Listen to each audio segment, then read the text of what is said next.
আমার বাবার অনেক টাকা, কিন্তু সে তার ছেলে মেয়েদের প্রয়োজনে টাকা খরচ করে না। যেমন আমার চিকিৎসার জন্য আমার আব্বা টাকা খরচ করে না।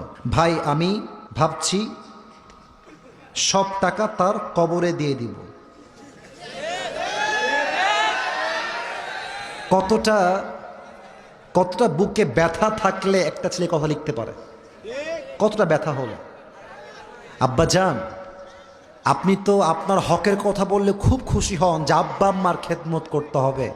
মাথায় রাখবেন, সন্তানের জন্য আব্বা আম্মার খেদমত করা যেমন ফরজ, সন্তানের প্রত্যেকটা হক আদায় করা বাবার জন্য মায়ের জন্য উভয়ের জন্য ফরজে আইন। যুবক ভাইরা বলো।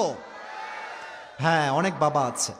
আমার এখনো মনে আছে, আমি আলহামদুলিল্লাহ আপনাদের দোয়া ভালোবাসা, আমি এই ছোট্টবেলায়